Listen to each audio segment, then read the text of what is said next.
সেদিন খুবই মজাদার একটা মেজবানি বিফ ট্রাই করছিলাম, আর সাথে ছিল অনেক ধরনের মজাদার কাবাব, তাও ফরিদপুরে।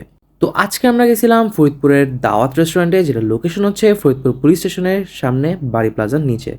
প্রথমে ট্রাই করলাম মেজবানি চনার ডাল গোশ। এইটা খুবই মজার, কারণ এইটা শুধু বিফের হাড় আর চর্বি দিয়ে রান্না করা হয়, তাই খুবই ফ্লেভারফুল লাগে। স্পেশালি হাড্ডির ভিতরের ক্যালসিয়াম খাইতে জোস লাগে, হাইলি রেকমেন্ডেড। কালা ভুনা অ্যান্ড লাল ভুনাও মজা ছিল, বাট এইটা বেশি মজা লাগছে আমার কাছে। কাবাবের মধ্যে I would highly recommend their reshmi kebab, tandoori kebab and beef লতা কাবাব।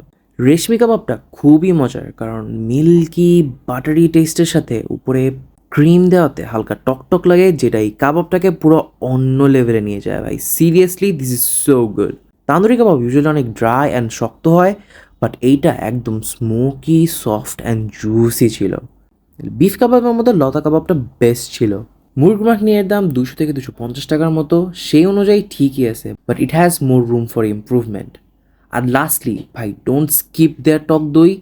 এইটা খুবই ক্রিমি, thick, delicious, জাস্ট মাথা নষ্ট করা। This is reason for food খোর, সাইনিং আউট।